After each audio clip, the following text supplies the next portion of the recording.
No pensábamos que íbamos a estar tanto tiempo en el extranjero. Pensábamos que venía la guerra mundial, porque se estaba echando encima, y que con la guerra mundial volveríamos a España, pero no ocurrió así.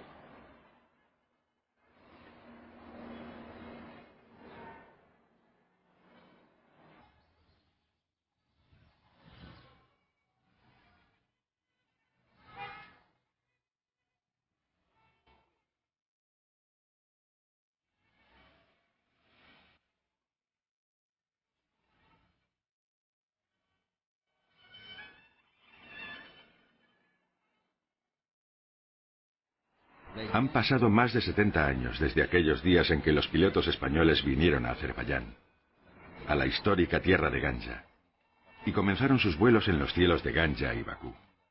Sin embargo, la confraternidad, la amistad y las buenas relaciones de los españoles con los azerbaiyanos no comienzan hace 70 años, sino hace 700 años atrás en la historia. Y lo más interesante es que estas relaciones que comenzaron hace 700 años están también relacionadas con el cielo.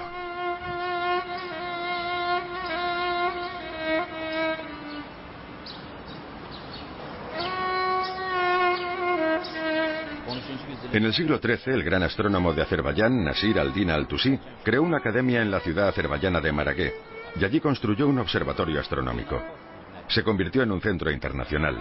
Allí trabajaban científicos que venían de India, China y de los países árabes, entre ellos Al-Ándalus.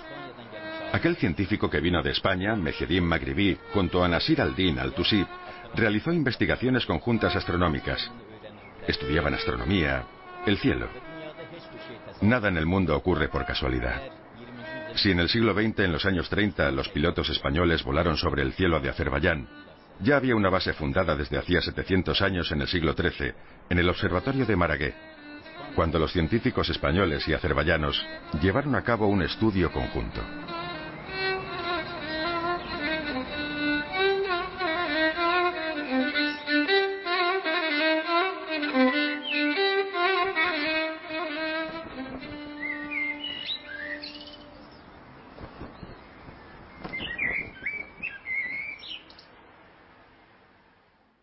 And in the month of July 1936, the world was shocked by the news of General Franco's military uprising in Spanish Morocco.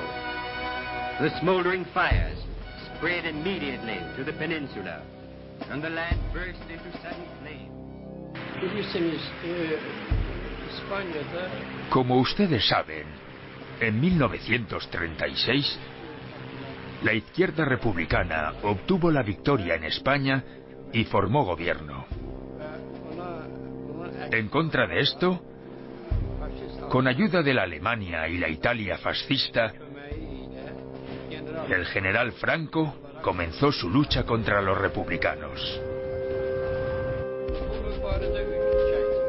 La guerra se prolongó durante 3 años. Durante estos 3 años, también participaron en el bando de los republicanos representantes de la Unión Soviética. En este periodo, los ciudadanos soviéticos, con la ayuda de los que fueron y los que quedaron aquí, de unidades militares, asesores, incluso con maquinaria de guerra, ayudaron a los republicanos. El inicio de la Guerra Civil Española se ve con distintos ojos desde el resto de potencias mundiales, porque también la situación era crítica a nivel europeo. No olvidemos que el nazismo en Alemania y el fascismo en Italia estaban cogiendo una fuerza social y militar importante, ¿no? La República cada día está más claro que perdió la guerra desde el primer día. La perdió porque el que era su enemigo, su oponente, tenía un ejército que sabía y mantenía esa estructura de mando, mantenía sus conocimientos sobre cómo hacer la guerra, no tenía las armas, que era algo solventable, y sobre todo tenía un reconocimiento velado también de las democracias, que en aquel momento tenían una gran preocupación, que era la extensión del comunismo por Europa.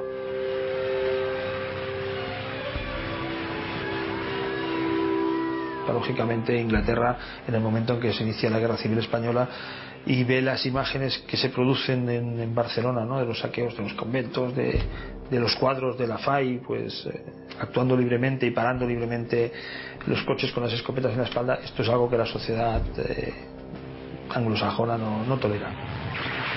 Antes de caer en las garras del fascismo, la muerte como liberación. Sin duda, la aparición del fascismo en la vida política de Alemania y su posterior llegada al poder fue la principal preocupación de Francia e Inglaterra.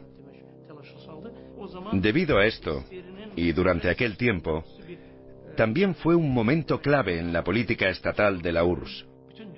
Bajo el lema Proletarios del mundo, uníos, se quería exportar la revolución socialista a todos los países del mundo.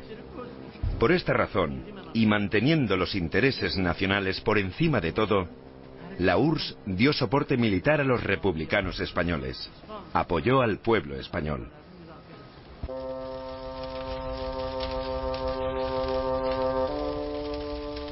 Se firma un pacto o un comité de no intervención donde están todos, está Estados Unidos, Francia, Inglaterra, Italia, Alemania e Italia. Incluso antes del golpe de Estado ya habían tenido, a través de sus servicios secretos y tal, algunos contactos para apoyar al frente golpista o los nacionales. Entonces el problema básicamente que tuvieron las dos Españas, especialmente la España republicana, tuvo un gran problema, fue de abastecimiento, de dónde conseguir armas modernas para la guerra. Y el aislamiento progresivo que fue teniendo la República, que ninguna potencia occidental, ninguna democracia le vendía armas, lo arrojó la República a Rusia como única potencia con una tecnología militar suficiente para dar armas fiables y que pudieran llegar. Esa ayuda soviética, como vemos, tiene una importancia estratégica en el tema de aviación, porque la aviación, aparte del tema de la lucha aérea y los bombardeos, pues asumió también otros papeles logísticos, incluso de promoción a la hora de tirar información en la línea enemiga. Tuvo un papel claramente relevante de cómo se desenvolvió y cuál fue el final de la guerra civil. Pilotado por el bravo capitán Meana, visitan nuestros compañeros un avión de bombardeo. Los aguiluchos de la FAI le reciben alborozados. El entusiasmo de la reconquista les posee a todos sin excepción alguna, y rodean el avión con la muralla inexpugnable de su optimismo. El papel de la aviación en la guerra civil pues es determinante, porque la aviación es la arma revelación en la primera mitad del siglo XX y nace como poder ofensivo en la Primera Guerra Mundial y demuestra su madurez en la Guerra Civil Española. El salto tecnológico que efectuó la aviación durante el principio de los años 30 permite ya que sea un vector de ataque terrible, contundente, intimidatorio, paralizante, paralizar la vida ciudadana, productiva, etcétera, bloquear el paso de los barcos, hacer que suba pues el coste de traer armamento a las costas españolas, el coste de traer alimentos, aparte pues de que las prestaciones de los aviones hacen que los combates aéreos se puedan producir a 5, 6, 7, 8 mil metros de altura, cosa que no se daba pues en la Guerra Mundial, etcétera. Es un potencial inmenso que se descubre y se revela con toda su fuerza pues en la Segunda Guerra Mundial. Toda la Guerra Civil Española fue, para ser exactos, una sola guerra de desgaste. Lo único que importaba era tener las mejores armas. Las grandes potencias probaron sus armas aquí en España. Los alemanes pusieron los aviones de la Legión Cóndor a disposición de Franco. Los italianos, liderados por Mussolini, hicieron lo mismo. Los italianos tenían su base en Córcega. Las tropas alemanas probaron aquí sus aviones. Probaron el conocido bombardero en picado, el Stuka, que durante la Segunda Guerra Mundial desempeñó un papel muy importante en Rusia.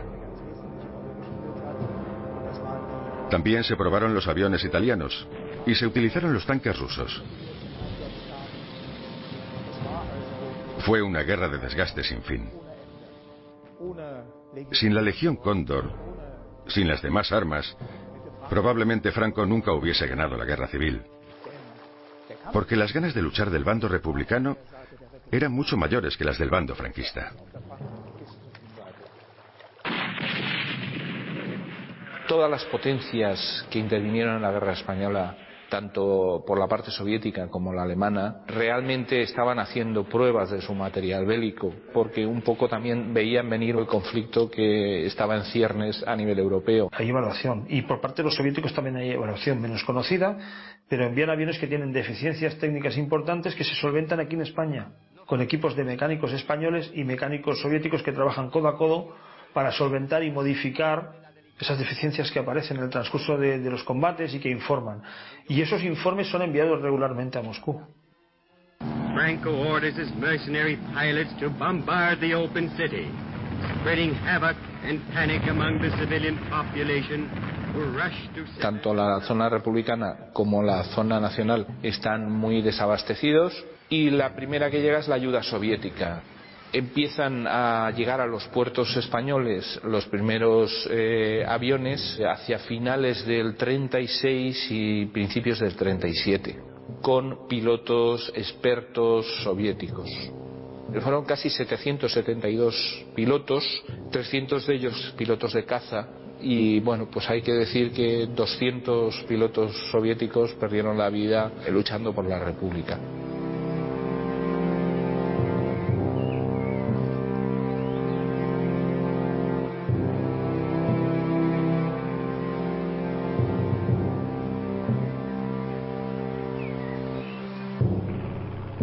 En noviembre de 1936 llegaron los primeros aviones rusos, Polikarpov I-15 y 16 de caza, aviones Tupolev SB-2 de bombardeo bimotores como bombarderos pesados, aviones Polikarpov R-5 Natacha como avión de bombardeo ligero. En aquel momento los cazas, los Mosca, son unos aviones complicados, son aviones que es un motor y toda su célula es para llevar ese motor al límite de prestaciones. Se trata de un caza revolucionario en su época, es el primer caza con tren retráctil, monoplano, muy ágil, extremadamente maniobrable, muy rápido, muy nervioso, es decir, todas las características con las que debe contar un buen avión de caza. El armamento no era muy brillante, llevaba 4 ametralladoras de 7,7, pero sus cualidades de vuelo le hacían un enemigo difícil, implacable en el combate aéreo, con unas velocidades muy notables para la época, más de 400 kilómetros por hora. El factor decisivo siempre se jugaba en el aire. Quien conseguía el dominio del aire muy probablemente tenía la guerra ganada. Nuestros cazas, atentos siempre a la misión que el pueblo les ha confiado, salen en persecución de alas negras. No tienes miedo, eres piloto de caza y vas a cumplir tu misión. No piensas en caer, piensas derribar. No teníamos nada en contra de los que volaban. Éramos aviadores y íbamos a derribar los aviones.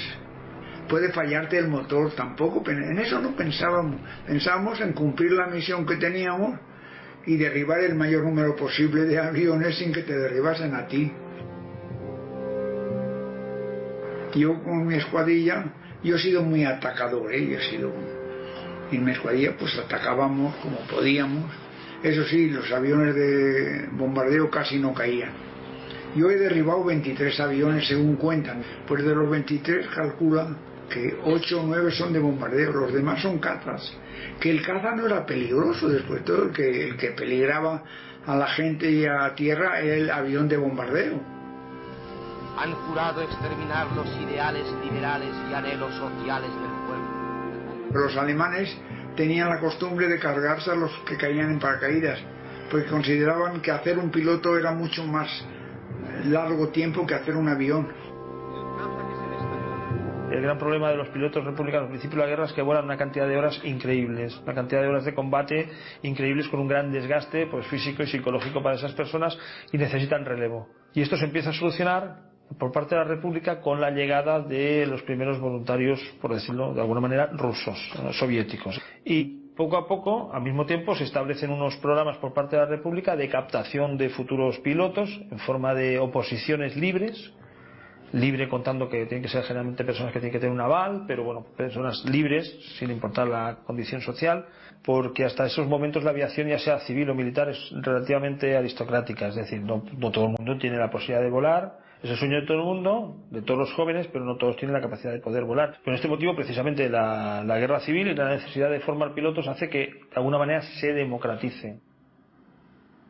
Mi padre nació el 17 de junio de 1917. Bueno, él nació en una familia pobre, numerosa. Él siempre soñaba con ser buen piloto, pero sabía que como él es bastante pobre, de una familia pobre, que no tenía medios para cursar esos estudios, sabía que lo que le esperaba en el futuro, por lo menos, es atender esos aviones de caza en los cuales volaban otros. Tanto para el gobierno de la República como para los propios soviéticos no era lo más interesante que todos esos pilotos soviéticos estuvieran en España y que, digamos, la Fuerza Aérea de la República fuera comandada por los generales soviéticos y por el personal o los pilotos soviéticos. La novedad en forma de curso de formación global viene con las escuelas en Rusia, con Kirovohrad y con Kharkov, que ofrecen, igual que la ayuda soviética ofrece armas, ofrece también un proceso formativo completo para la creación de pilotos que prácticamente lleguen aquí en condiciones de volar. Entonces se llegó a un acuerdo en enero del 37, que concluía la creación en el actual Azerbaiyán, en Kirovohrad, del 20 campo de entrenamiento exclusivo para pilotos republicanos. Total, que en la expedición esta fui incluido, que era raro porque éramos 30 solo, unos 30.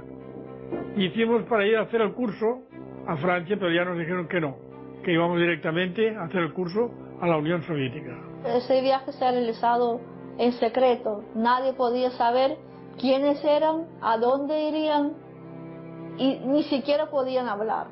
El que pronunciaba una letra del alfabeto casi lo echaban del grupo, ¿no? Y así llegaron clandestinamente prácticamente a la escuela. El héroe vuela en los años 30 y ellos encarnan esa persona. Ellos saben que se están convirtiendo en las personas que van a salvar la República, pero encima encarnando esa figura del héroe que va en avión y en un país extranjero. Es una aventura tremenda.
Como ustedes saben, más de 50 millones de azerbaiyanos viven en todo el mundo. Alrededor de 9 millones de estos azerbaiyanos viven en nuestra actual República de Azerbaiyán independiente. El resto, más de 40 millones de azerbaiyanos, viven en diferentes partes del mundo. Hay muy pocas naciones y pueblos que se extiendan como la azerbaiyana por todo el mundo. La República Azerbaiyana fue, entre 1918 y 1920, la primera república democrática en el este. En abril de 1920, la República Azerbaiyana fue ocupada e incorporada a la composición de la URSS. Hasta 1991 formábamos parte de la Unión Soviética como una república semi-independiente. Pero esto también forma parte de nuestra historia. Cuando éramos parte de la Unión Soviética, participamos en la Segunda Guerra Mundial, que comenzó en 1939 hasta 1945. Debido al hecho de que participáramos en la Segunda Guerra Mundial, nos unieron los lazos irrompibles con España y con el pueblo español.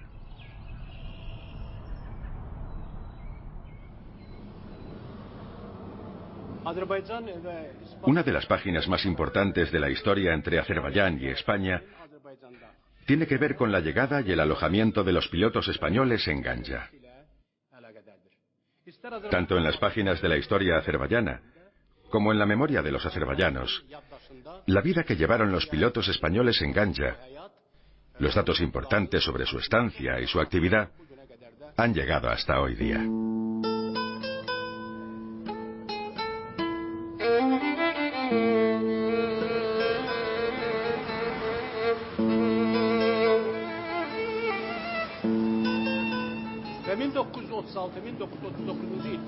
Entre los años 1936 y 1939 se prepararon en Ganja cientos de pilotos que eran enviados de nuevo a España para luchar contra Franco, reincorporándose al Frente Popular y el Partido Comunista.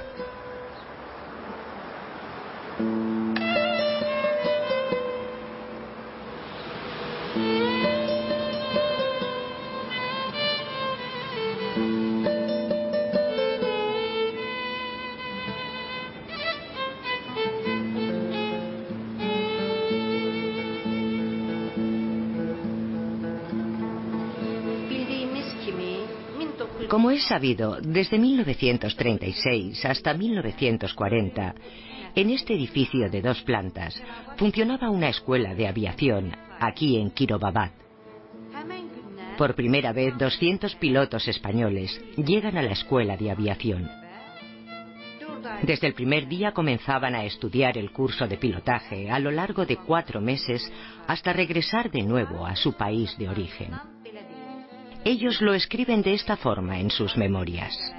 Cuando llegamos a esta escuela de aviación no existía nada que se pareciera a un aeródromo. Con nuestras propias manos, desde la noche hasta la mañana, estuvimos limpiando el terreno de la escuela de grava, de piedras y escombros, y montamos tiendas de campaña hasta que conseguimos crear un pequeño aeródromo para nosotros. La Unión Soviética creó esta escuela en los años 30, durante la Guerra Civil en España, para ayudar y dar soporte técnico y militar, preparando a los jóvenes pilotos españoles y asegurando su posterior participación en la guerra.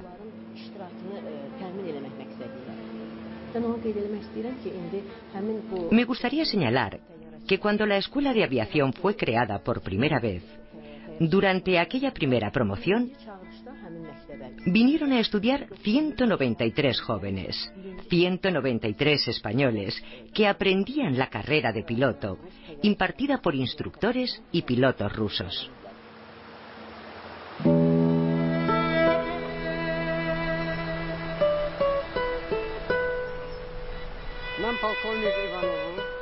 Conozco al coronel Ivanov desde la escuela, cuando él estaba al mando del aeródromo número 4 de la escuela.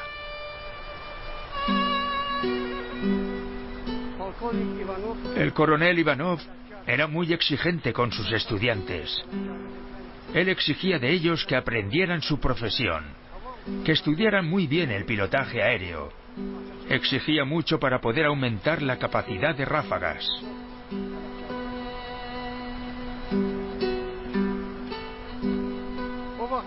Cuando yo estaba en la escuela, fui enviado al 4º aeródromo de la ciudad de Ganja, después de regresar de Stalingrado. Fue entonces cuando me enteré que los españoles también habían realizado su formación y sus entrenamientos allí. Ellos hicieron sus vuelos en el 4º aeródromo. En aquellos tiempos se hablaba sobre esto y también después de aquel periodo. De hecho, yo también vi a españoles por allí.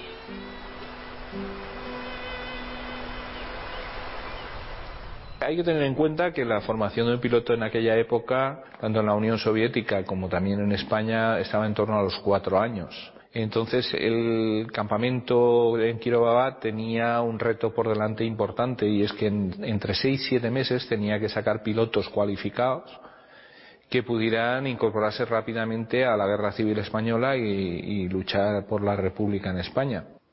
Esto suponía que el periodo de entrenamiento era prácticamente las 24 horas y tenían clases teóricas de aerodinámica, de mecánica, de armas y luego experiencia en vuelo. Inicialmente hay curso de pilotos y curso de observadores, por decir algo, curso de quién pilota y de quién va detrás lanzando las bombas o ametrallando. Y dentro de este curso, que tiene diferentes niveles de formación, primero un vuelo elemental, luego hay un vuelo ya instrumental, luego pues aprender a las maniobras de combate. En el proceso de esos diferentes cursos, o la actitud de la persona, la capacidad que tenga de valentía, para decir algo, o la capacidad que tenga de navegación, le van a condicionar si va a una especialidad u otra. Bueno, el piloto de caza tiene que ser oportunista. Tiene que ser aguerrido, oportunista. En cambio, el piloto de bombardeo es uno que recita la tabla del 9 mientras le estás dando en la cabeza. O sea, mientras te están explotando las bombas alrededor tuyo, tú tienes claro lo que tienes que hacer. Su capacidad de abstraerse para poder llevar los bombarderos al objetivo es más importante que la capacidad de que sea piloto de caza. No hay que verlo como un premio y lo otro un castigo, sino todo lo contrario. Precisamente la República tiene pocos aviones de bombardeo y es muy importante en manos de quien los deposita.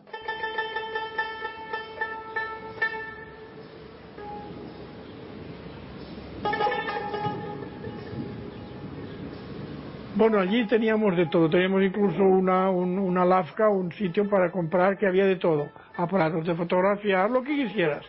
Teníamos toda clase de aparatos para hacer gimnasia, los cuartos iban por campos, el campo 1, el campo 2 hasta el 6. Nosotros volábamos en el campo número 6, que era para moscas, porque a mí me habían destinado a mosca, ahí 16, te levantabas, tenías clases hasta el mediodía, y después del mediodía teníamos pues eso, libre, o tenías vuelo, al día que tenías vuelo. Era una escuela de trabajo, porque por la mañana, si tenías día de vuelo, por la mañana ibas unas pocas, 1 o 2 horas de clase y a volar. Comíamos en el aeródromo, y después en cada la tarde otra vez volábamos. Todo era distinto, la comida, las tradiciones, todo. Entonces tuvieron que entenderse con sus profesores a través de algunos traductores que ni siquiera sabían tampoco ni el español bien, ni el lenguaje técnico, ¿no?, de aviones. Prácticamente de sus casas, de sus hogares, ellos llegaron a esas unidades con el régimen militar, ¿no?, y bastante duro, cercados, aislados completamente, porque eso era una misión secreta. No vimos la ciudad de Kirovavat, no teníamos permisos para salir, estábamos allí de incógnita, era un secreto hasta cierto punto, porque todo el mundo lo sabía, ¿no? Solamente la veíamos volando. Cuando ibas con el avión sí que lo veías. Y daba la sensación de ser un pueblo muy grande, porque era bastante extendida, y se veía cosas de campo, se veían rebaños de reses, ¿no?, de ovejas, de vacunos.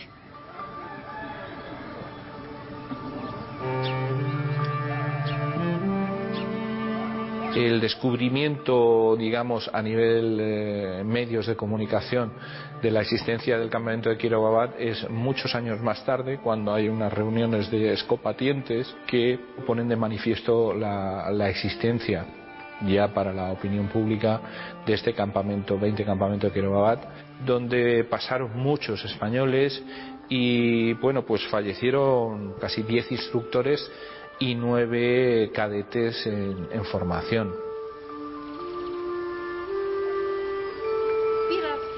Pasado un tiempo, después de que finalizara la Guerra Civil Española, muchos de estos militares y veteranos de la Guerra Civil celebraron el 50 aniversario en Moscú. Vieron que algunos de ellos faltaban. Por esta razón, decidieron escribir una carta a la Escuela de Aviación, que antes se ubicaba aquí, en la antigua ciudad de Kirovabad, actual Ganja, donde actualmente se ubica la Escuela de Bachillerato número 30.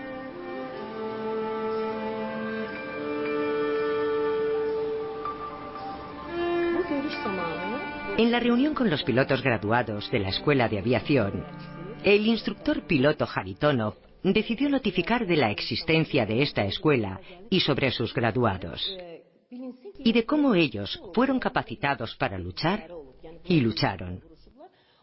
Por esta razón, Haritonov envía una carta en 1987 al Departamento de Educación de Ganja. Haritonov rogaba en su carta que los grupos de guía de la escuela o sus representantes podían ayudar a buscar información sobre aquellos estudiantes y pilotos que habían fallecido. Con ayuda de los estudiantes y de la tutora de la escuela número 30, las tumbas fueron encontradas en el cementerio municipal de la ciudad.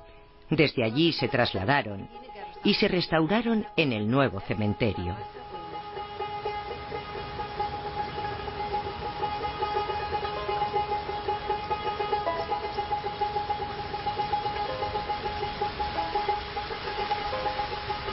A los 4 meses después de sus estudios en Kirovabad, ese grupo regresó en el barco María Ulianova. Prácticamente se puede decir que ellos conocían un poquito más o mucho más de lo que sabían los jóvenes pilotos de aquí. Entonces, bueno, fueron jefes de escuadrillas. Salieron 5 promociones de aquel campamento y las 4 primeras promociones tuvieron la oportunidad de volver a España y luchar con la República. La 5ª llegó tarde. Destrozan hogares y vidas en las poblaciones indefensas de la retaguardia. Cuando llegó el momento que digo que no teníamos que decidir qué hacer porque la guerra en España estaba terminada, vaya. Pues fue de un grupo que decidió quedarse en la Unión Soviética a vivir en el ejército si era posible, seguir cursando, haciendo el curso y trabajar o aprender un oficio o lo que fuera. Hay algunos que van a la Unión Soviética después del final de la guerra. Consiguen escapar, consiguen embarcarse en barcos, algunos marchan al norte de África, otros harán vida en Francia, otros sencillamente serán internados en los campos de concentración y posteriormente capturados por los nazis. Y en ese deambular de ellos, pues hay algunos que consiguen llegar a Sudamérica y otros que van a la Unión Soviética, ¿no? La tierra que los había acogido o con la que ellos se sienten identificados con el ideario.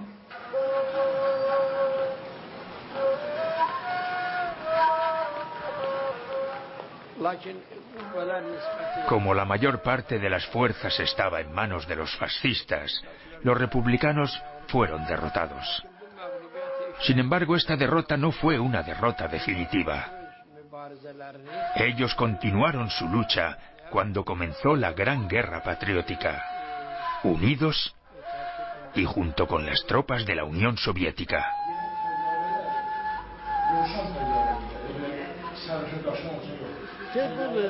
En aquellos años, nosotros los jóvenes nos interesábamos mucho por las batallas españolas. Nuestros pilotos soviéticos participaban allí y nos interesábamos por ellos. Cuando los niños de la guerra llegaron a Odessa, desde allí los repartieron por diferentes partes y una parte de ellos llegó hasta Azerbaiyán. En Azerbaiyán, las familias azerbaiyanas los acogían y ellos se educaban en estas familias, aprendían y comenzaban a hablar ya en azerbaiyano. Eran como unos azerbaiyanos más. Incluso 2 de ellos llegaron a trabajar bajo mi mando en la flota marina. Gran cantidad de exiliados se trasladaron a la Unión Soviética. Más tarde fue el ataque de la Alemania de Hitler a la Unión Soviética.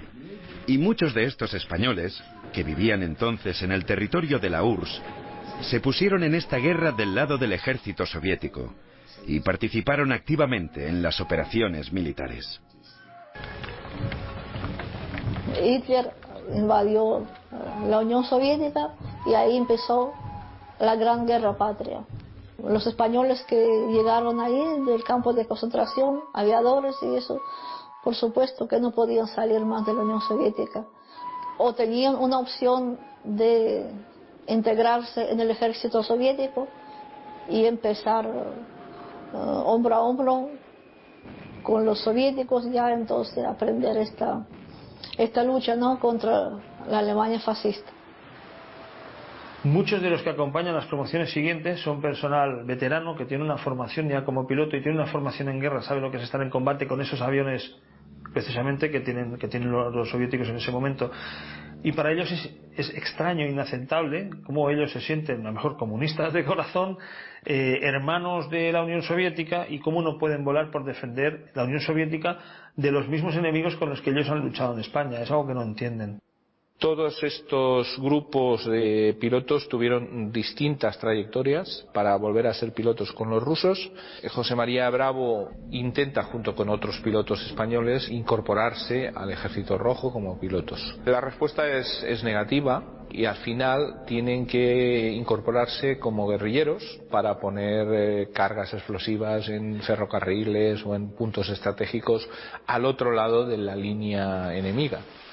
Hay que ver cómo se trabaja su futuro, y ese futuro se trabaja pues en las misiones más arriesgadas, donde se prueba la lealtad y la enemistad con el enemigo común, en ese momento con Alemania. Esa prueba de fuego se hace a través de las guerrillas, que es lo más duro que hay en ese momento. Prácticamente no puede haber un destino más duro, y muchos de estos españoles están en las guerrillas y mueren en las guerrillas. Sí, allí me dediqué yo a hacer voladuras. Allí yo tenía, como resumen, tenía 3 trenes volados alemanes, los 3 de personal, o sea, compró con tropa, que no era fácil, ¿eh? Yo la primera vez que la puse tenía no miedo, eso ya no es miedo, es pánico.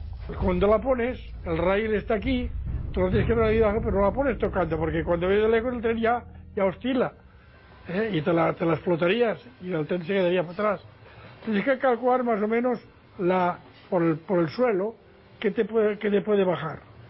Puse con tantas ganas y con tantas que medía ya todo.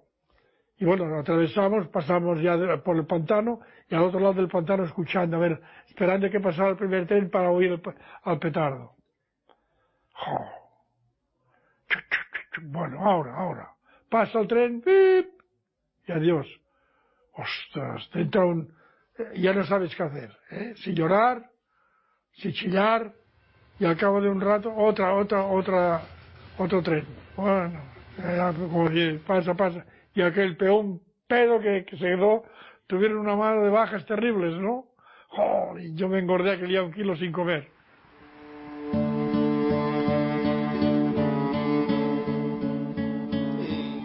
A cientos, incluso podemos decir que a miles de españoles se les otorgaron órdenes y medallas de la Unión Soviética y la mención de héroe de la URSS por su valor y su valiente lucha.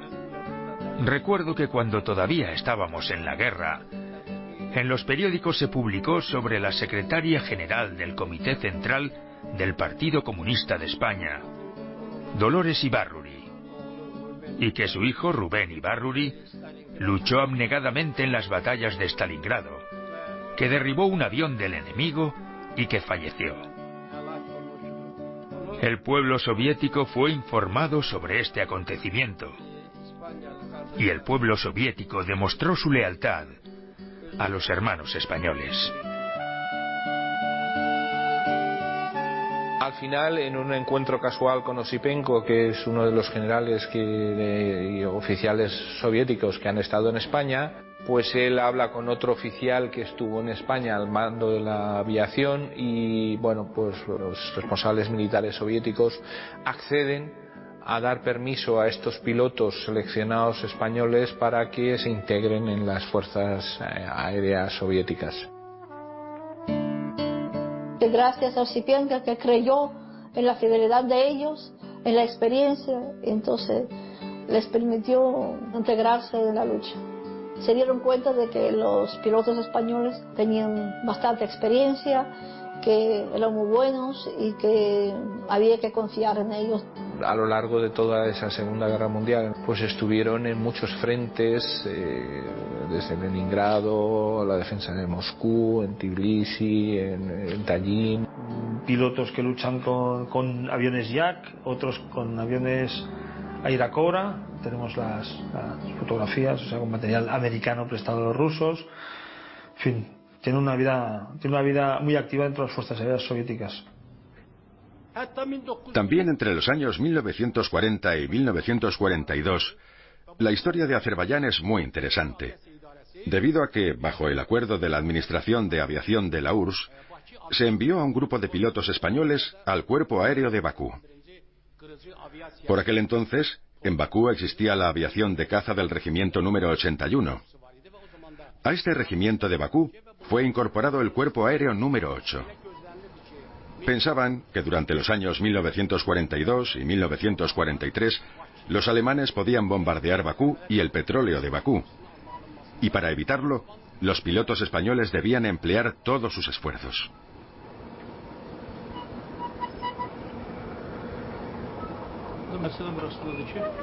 Durante la Primera Guerra Mundial y en los siguientes periodos, los principales estados de todo el mundo, especialmente los países europeos como Francia, Gran Bretaña y más tarde Alemania, comprendieron que para convertirse en una potencia mundial y gobernar el mundo, en primer lugar, debían poseer las fuentes del petróleo.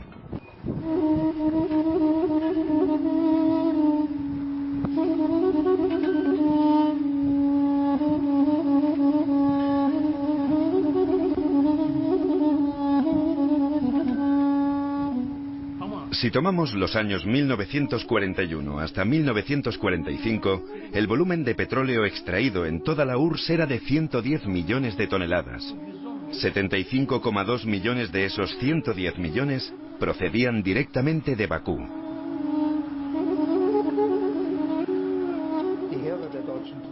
Los líderes de las tropas alemanas no podían llevar a cabo este importante avance hacia Rusia con sus propias tropas de refuerzo.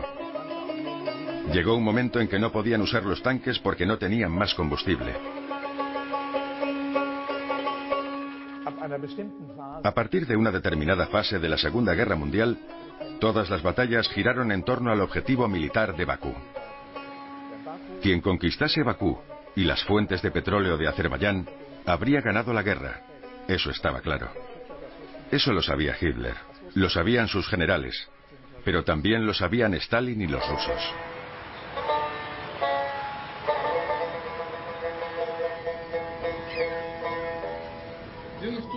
La cuestión es que una de las partes o estrategias dentro de la Operación Barbarroja, el ataque de la Unión Soviética, era la toma de Bakú, que era el centro energético más importante de la URSS.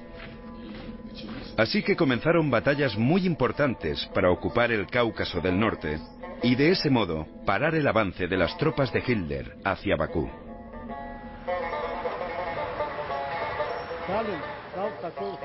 Stalin dio la orden de esta manera: si los alemanes llegan a entrar, id a Makhachkala, a Bakú, pues ni un solo gramo de petróleo han de conseguir los alemanes.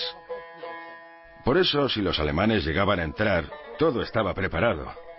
Todo tenía que explotar.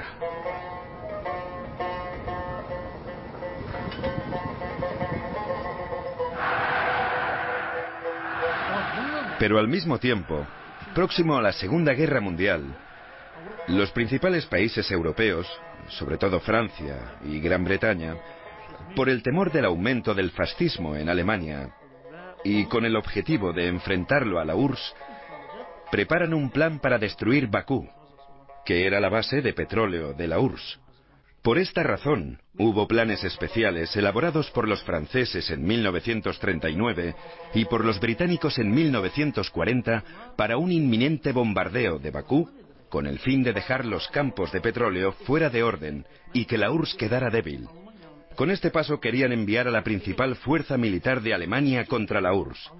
Por otro lado, los alemanes también tenían un plan, pero a diferencia de los británicos y franceses, los alemanes no querían bombardear Bakú. Ellos querían tomarla sin destruirla.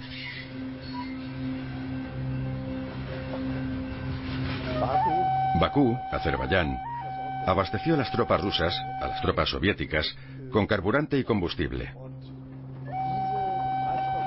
Y este suministro tenían que pararlo las tropas alemanas. Y tenían que conseguir combustible para ellos mismos si querían continuar en la guerra. El petróleo de Azerbaiyán es especialmente interesante por su bajo contenido en azufre. Esto se debe a que, sobre todo, los aviones necesitan combustible con un bajo contenido en azufre para poder funcionar correctamente. Incluso en noviembre de 1942, Hitler, mientras sucedían las duras batallas de Stalingrado, mantuvo una conversación telefónica con Manstein, que era comandante del frente. Este le pedía permiso para dirigir al ejército que tomó el Cáucaso con el fin de acelerar el cerco a Bakú. Hitler le dijo: toma Stalingrado e inmediatamente el camino se abrirá hacia Bakú. Tomar Bakú es mi objetivo vital. Si me apodero de Bakú, el mundo será mío. Como usted ha mencionado anteriormente, Azerbaiyán se consideró un frente de retaguardia porque surgió la cuestión del petróleo, y el frente debía ser abastecido por el petróleo. La prioridad y responsabilidad de Bakú era la de proveer al frente. Por eso Bakú estaba protegida, con un nivel de defensa muy alto. Incluso más de 1000 ciudadanos azerbaiyanos fueron a Absheron para cavar trincheras. También en los tejados de algunos edificios se colocaron ametralladoras, ya que se esperaba que desde Izhork, en el Cáucaso del Norte, o Hasarjurd, pudiesen entrar los aviones alemanes a Bakú y bombardear la ciudad.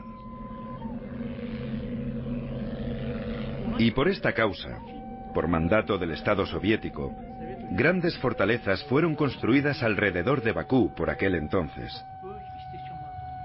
Y también se hicieron profundas trincheras de hasta 500 metros de largo. Alrededor de 96 puestos de seguridad fueron construidos para evitar la invasión de Bakú.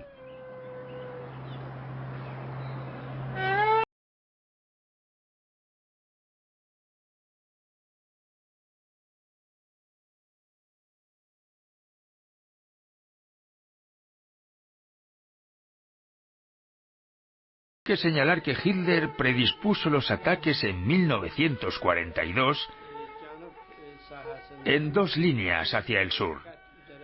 La primera línea en dirección a Stalingrado y la segunda en dirección al Cáucaso. En este proceso, en esta lucha, las tropas de Hitler incluso llegaron a acercarse a los pies de las montañas del Cáucaso. Esta fue la mayor amenaza para Bakú.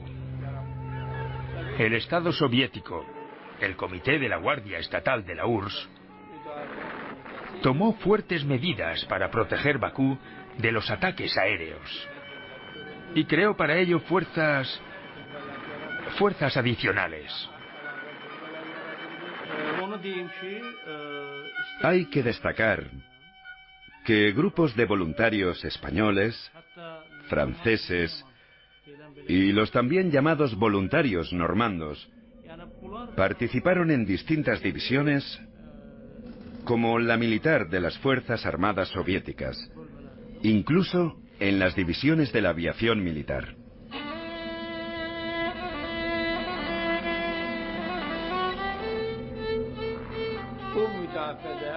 Al mismo tiempo, hay que señalar que los pilotos españoles también participaron activamente en esta defensa.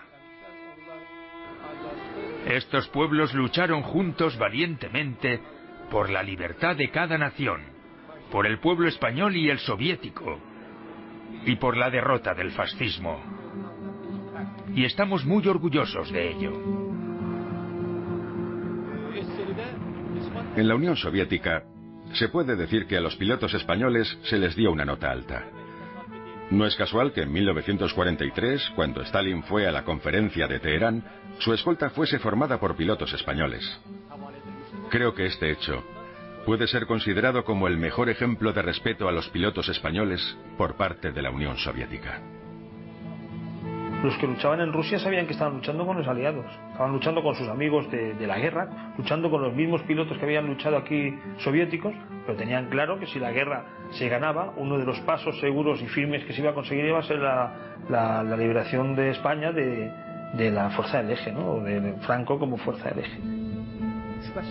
Sin duda, la fama de la Escuela de Aviación de Ganja se extendió por todo Azerbaiyán. Es por eso que debemos a nuestros amigos españoles el hecho de que nuestros jóvenes quisieran apropiarse de la profesión de pilotos en aquel periodo precisamente. La nación de Azerbaiyán perdió el 10% de su población en la Segunda Guerra Mundial. Por eso, para nosotros esta guerra, esta victoria, es muy importante. Yo considero que aquella pequeña parte de emigrantes españoles, los que participaron y aprendieron en el territorio de Azerbaiyán, son una pequeña parte más que contribuyó a la gran victoria, a la victoria contra el fascismo.